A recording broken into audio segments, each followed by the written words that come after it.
I'm Jacob Courtwright, and this is The Locker Room.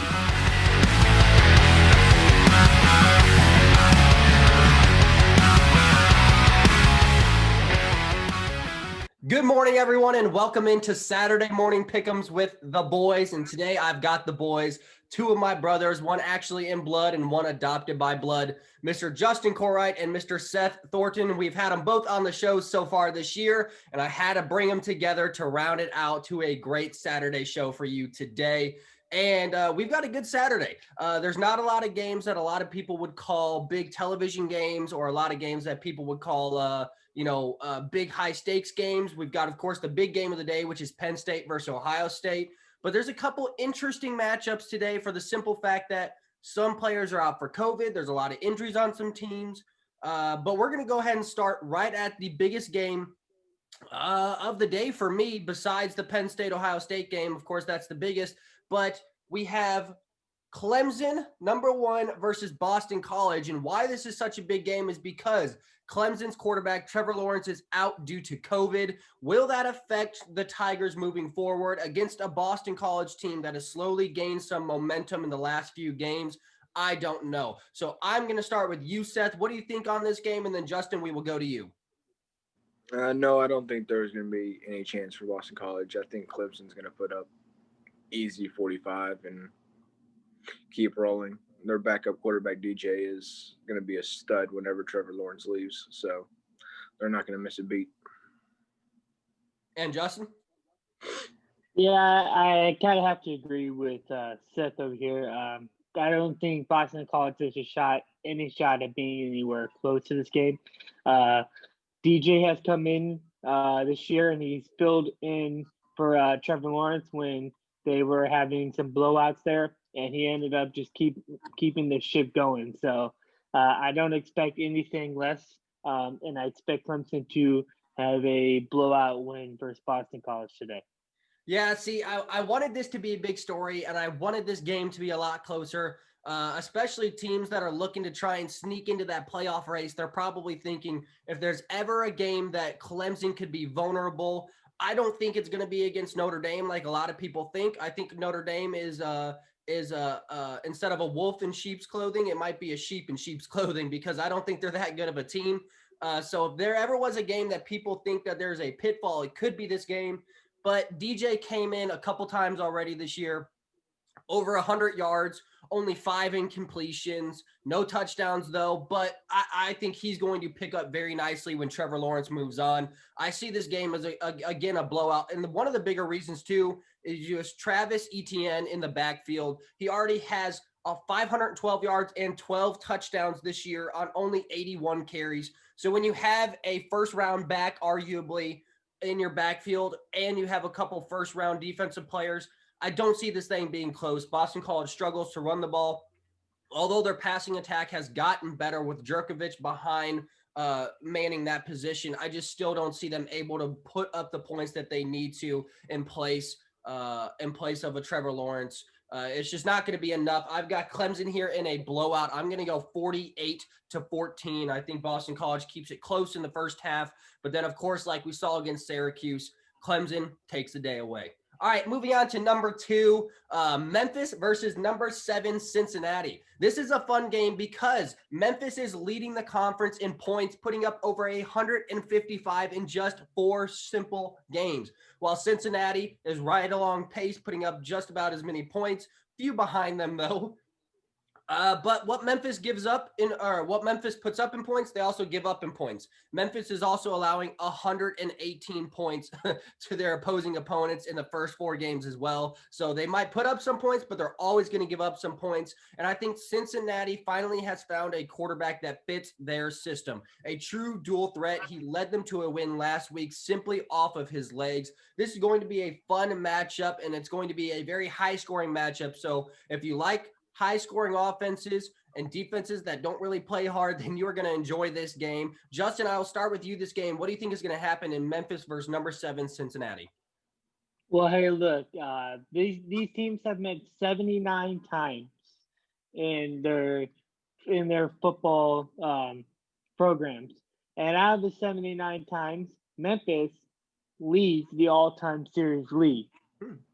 And Brady White this year has thrown for 17 touchdowns and only 4 interceptions this year, which is phenomenal.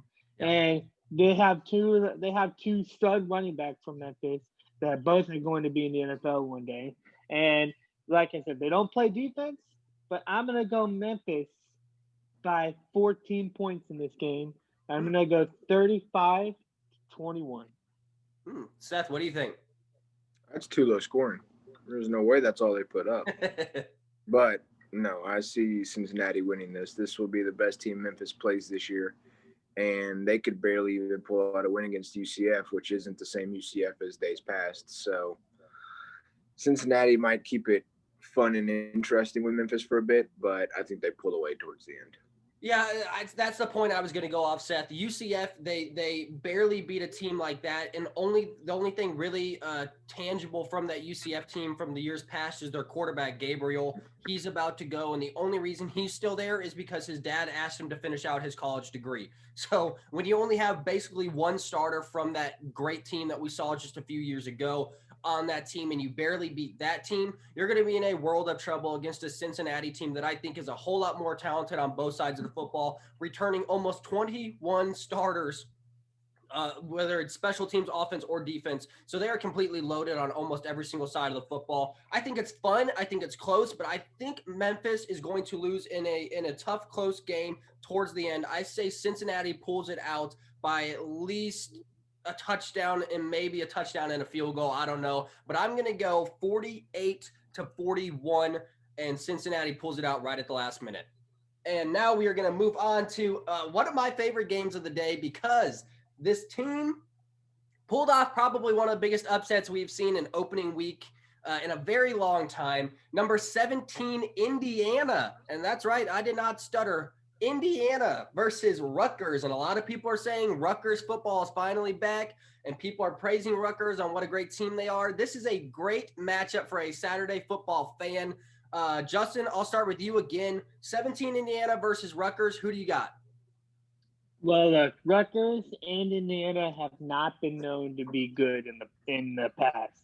No. They have not been known to give ranked teams any kind of trouble. But Indiana did that last week. Indiana came into Penn State and just dominated Penn State from start to finish. People that watched that game, Penn State couldn't do anything on offense. They were getting rushed. Their quarterback was getting sacked. He was getting hit every single play. And so also with that, Indiana's quarterback, he played really well last week. Rutgers also played really well last week as well. Rutgers, their whole team came out and just whacked their team that they played. But I think Indiana is going to continue their hot streak, and they're going to go 2-0 this week. I'm going to put the score as 35-31. Seth, what do you think about this game? You're right, Justin. Both teams have not been known to be good in the past, and that has not changed to this day because they both suck. Both of these teams are going to do nothing this season. Indiana is going to win this game, but they're playing one of the worst teams in their division, so it doesn't change much. I think that they not only got lucky beating Penn State, but I don't think Penn State's very good this year. But we'll get onto that in a little bit. See, I agree with you. These teams both suck. It's hard to not just go ahead and say it. Indiana had one of those. It kind of reminds me of like the Titans miracle or the Minnesota miracle. One of those games where it was just one of those miracle games. It was one of those games that people will always remember in the history books is Indiana taking down the big dog Penn State. It's not a game that is solidifying what this Indiana team is, if that makes any sense. So this Indiana team, although they pulled off an incredible win, and it was one of the best games I've watched in several years. It was so fun. They're not that good of a football team. Rutgers, although they are better than what they were, they are still not a good football team, and that is a big problem for Rutgers. So it is going to be a battle of the not greats today, and I think Indiana does continue its hot streak. I say they do pull this game off, although I don't expect Indiana to do a whole lot more the rest of this year. I say it's a close one, though. I'm going to go just like Justin's score, honestly. I'm going to go 34-31. I say Indiana pulls it off.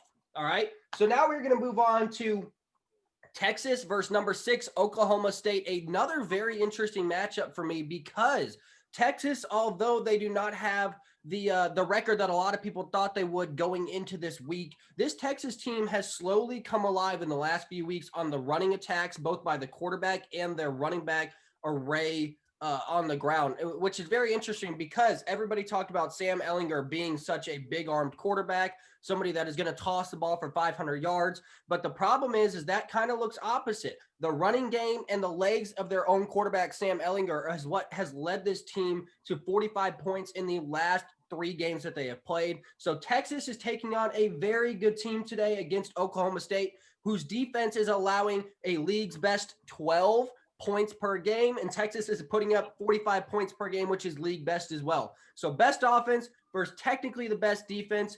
Seth, what do you have for this game today? Okay, so I agree with you that Texas's record is not really showing them off as well as most people thought it would be, but I do believe this is my upset of the day. I think Texas is upset about their record and comes to play, and I think Oklahoma State might be looking at their record and saying, Texas isn't as good as they thought they were going to be. Maybe be in the mindset a bit. And I think Oklahoma State messes up today. And they've kept their games pretty close all season. I don't think they've blown anybody out, really. And some of those games were iffy games to where they shouldn't have been that close. So I think Texas upsets them today. Justin, what do you think? Well, hey, look, we all know that Texas has had some ups and downs this season, and we all know that Oklahoma State is still undefeated. Oklahoma State has dominated the teams they played. Oklahoma State's running back, Hubert, he's definitely going to be a stud in the NFL. He's the center of their offense. He's the center of their team. How he goes is how their team goes. And I believe he is going to go for 200-plus yards today. And I believe Oklahoma State keeps it going. Oklahoma State wins by 10 points. I'm going to go 30-20. Oklahoma State beats Texas. So like I said, this game is very interesting because you have a technical conference best or league's best offense and a league's best defense going against each other. And on paper, this looks like one of the best matchups that we've had all year. But I'm going to kind of go along the lines of Seth. I don't think it's that good of a matchup. Texas, to me, has a much better running attack than what Oklahoma State has seen thus far. And Oklahoma State allowed Iowa State 250 plus on the ground last week. And Oklahoma State, if they weren't ahead by a couple touchdowns because of their good defensive play, I don't think Oklahoma State's in a passing battle with Iowa State. They're in a running battle. And I think Iowa State might have had the advantage. So going against a strong running attack in Texas today, it's going to be on that Texas offensive line. Can they keep the pressure off of Sam Ehlinger and put holes for those running backs and for Sam Ehlinger, especially in the last couple weeks, to run through? I think so. I think this is a good, close game. I'm going to go 34-31. I think Texas squeezes this one out in a very good, fun matchup on Saturday. I think Oklahoma State's a little overrated, in my opinion. Everybody got really high on the Oklahoma State train after the Iowa State win, but Iowa State has also dropped a couple other games to teams that they shouldn't have thus far this year as well. So Oklahoma State, although it was an impressive win last week, they went against an Iowa State team that already has a couple problems on the offensive side of the football. I think Texas gets it done in a fun fashion, good old-fashioned conference game today. Moving on, a game that not a lot of people are probably ever going to talk about. But hey, we pride ourselves here at the Locker Room, picking games that are just fun on paper, fun on matchups. Number 25, Boise State versus Air Force. Now, Boise State in that god-awful blue field put up high numbers last week again, just like they always do. Their spread offense just looks almost unstoppable this year, especially for their conference. They have running backs galore. They have wide receivers galore. They have a quarterback that is experienced and can play good football. Over 100 yards on the ground by their running backs last week. And they're hard to see, the little Smurfs running around on the blue field. I mean, it's just kind of a headache watching those games. But if you can do it as a Boise State fan, I'm proud of you. Going against an Air Force team that is one-dimensional. They are a running team. And when I say they are one-dimensional, I literally mean like Georgia Tech 2001. They run the football. They pass 12 times and they run 70. That's just what Air Force is going to do. And Air Force is about to run into a big problem against a Boise State team that is just good on defense and good on offense, especially in their division. So, Justin, I'm going to go to you. What do you think is going to happen in Boise State versus Air Force? Well, we all know that Air Force runs the Georgia Tech offense. They run the triple option, or they just run the option. So they're kind of just one dimensional there. Boise State, they can run the ball, they can pass the ball. Boise State has been dominant this year. They've been really dominant this year. Of course, not against great competition, but they have been dominant in the games that they have had played. And also, Boise State does lead this series when they play Air Force. They have beaten Air Force more times than Air Force has beaten them. So, with that, I'm going to go Boise State wins 20-10, Boise State. Seth, what do you think? Yeah, I'm going to go with Boise State. I think they're just going to be too much for Air Force to handle, and Boise State is riding it high right now, so I think they're going to keep it going. Yeah, I think this isn't even close. I think Boise State's it's just a classic Boise State win on a Saturday. I say they're going to put up at least 40-plus points, which is what they've done their last couple games. I mean, Boise State just looks good right now. Offense looks good. Their defense is playing at a high pace. Air Force just doesn't have the throwing power to make this game interesting. And that's going to be what's tested today because they're going to stack the box and they're going to make them have to throw over the top. And I just don't see Air Force being able to do it. I see a complete blowout here. I'm going to go somewhere around 28-7, 28-14. I think it might be interesting for the first half maybe. But at the end of the day, Boise State gets into a groove and does what they do. And now we are going to go on to the game of the day, the game that everybody's talking about, the game that everybody said could be the upset of the day. What we saw from Ohio State last week and what we saw from Penn State last week, I do not know is indicative of what their team is going forward through this year. I don't think Ohio State played a particularly good game. The running attack was not very strong. Of course, the passing attack with Justin Fields is always strong. Defense was not very strong for Ohio State. Penn State, until the second half, couldn't throw a ball more than 5 yards. Then after that second half, they ended up putting 488 total yards, 240 of those throughout the air. So it was a very wishy-washy first couple games for Ohio State and Penn State, and now they clash. Does Penn State go 0-2 or does Ohio State go 1-1? This is a very interesting matchup for me. Justin, I'm going to go with you. Who do you have in the Penn State versus Ohio State game tonight? Well, look, after watching their teams last week and after diving in, Justin Fields is a beast. Yeah, that's all you can say about it. Justin Fields he's going to be in the top 5 pick of the draft this year. He's just a special quarterback, and I don't think Penn State's going to be able to contain him or stop him. I believe that Ohio State is going to be in that playoff picture at the end of the season. They will be undefeated at the end of the season, and they will be in the playoffs. So I'm going to go Ohio State, and I'm going to go by 3 touchdowns, and I'm going to go 35-14, and that's how they're going to win. Seth? Yeah, I'm going to go with Ohio State on this one. I think Justin Fields is just going to be way too much for that Penn State defense, and I think Ohio State's defense is going to be able to handle Penn State's offense pretty easily. So I don't see James Franklin getting it done this year. So this is an interesting fact. The last 4 meetings between these teams were decided between 3 points or less. So it is always a close matchup when it comes to these two teams. But I just don't see James Franklin's defense being able to affect Fields enough. The biggest question mark is going to be, can the defensive ends of Penn State get pressure to Justin Fields? If so, what we saw in the opening week for Ohio State was Justin Fields under pressure was not as great as we have seen in the past. Now, I don't know if that's just time on the field because they haven't had a whole lot of, practice time because of COVID and all that craziness. But Justin Fields being pressured and having wide receivers that aren't the what he's had in the past because so many of them have just gone on to the NFL. It just seems like they reload at the wide receiver position every year. I think Justin Fields is going to be in a little bit of trouble if his running back can't take a little pressure off and open up that offense. But that is a big question mark to be had because that is a Penn State defense that we saw two tails of against Indiana. A good defensive team in a couple quarters and a bad defensive team in a couple quarters, allowing Pruitt Jr. to inevitably scramble and win the game in overtime with a 2-point conversion and the game-winning tying touchdown to send it into overtime. So all that being said, I think Ohio State pulls it off, and I think it's a lot closer than a lot of people think. But excuse me, but I think Ohio State still takes it by at least 2 touchdowns.